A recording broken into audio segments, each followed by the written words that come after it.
Hey guys, Chad here for ATV On Demand. April's been a pretty slow news month for power sports.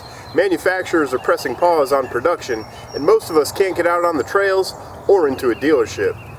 That's why Polaris announced their temporary Click, Deliver, and Ride program, where you can shop for an ATV or side-by-side online or over the phone and have it delivered right to your house. With that program in mind, we decided to take a closer look at one of the machines we have on hand, the 2020 Scrambler XP 1000S. Our first look at the Scrambler S at last year's media event drew a ton of interest, and a lot of viewers wanted to see how the 55-inch machine would do on the tighter wooded trails east of the Mississippi.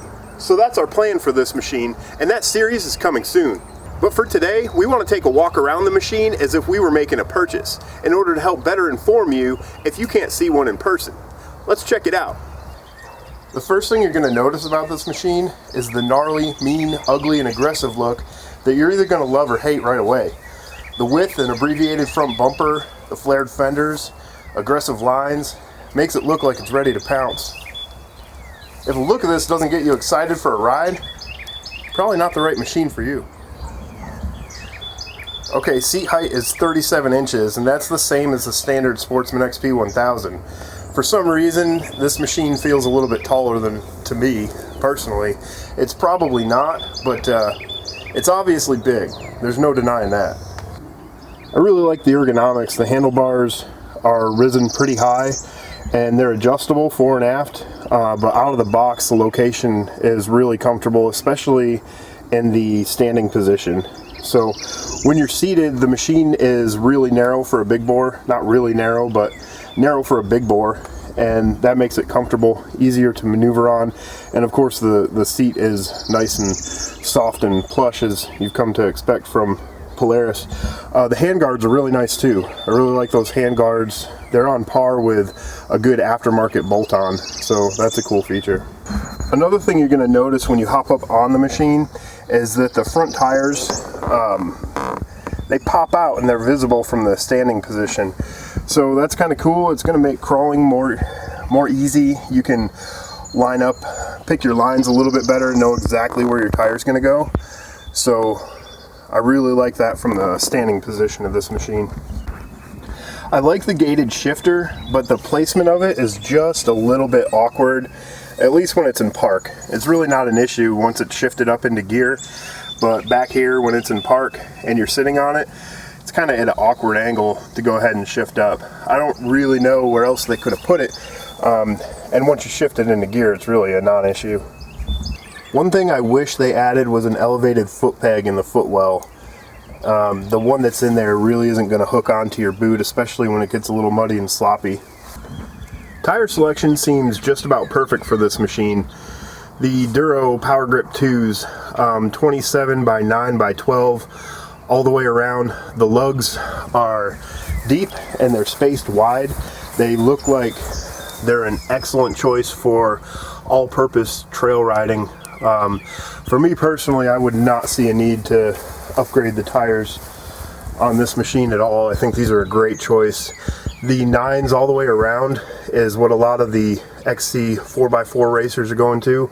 A little bit better for aggressive trail riding, so that's a huge win. And then the wheels, 12-inch aluminum wheels, pretty standard on Polaris machines. But what I like about the wheels are these bolted in center caps. So that's a nice feature.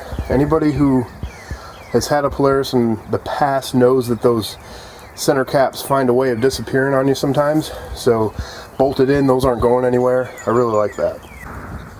I really like the look of this machine from the back. It's very aesthetically pleasing.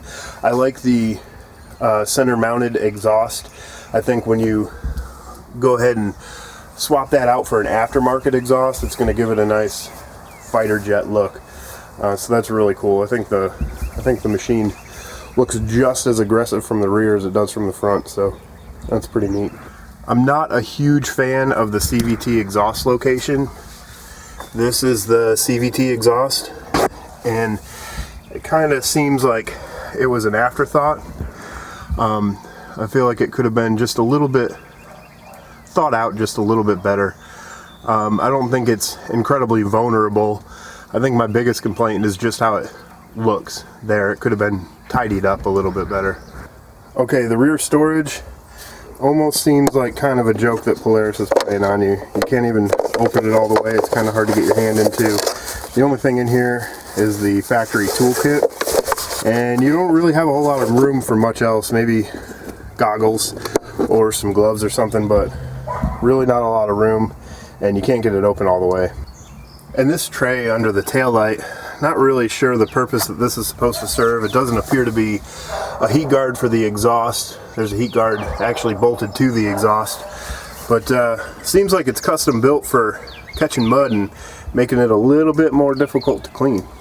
Alright guys, I've kind of been nitpicking this machine, kind of as I would if I were looking to buy and I were giving it a once over at the dealership, but we've brushed over a lot of the performance aspects. I mean, 14.5 inches of ground clearance, the Walker Evans shocks, it's got the Razor S1000 front diff, new steering setup.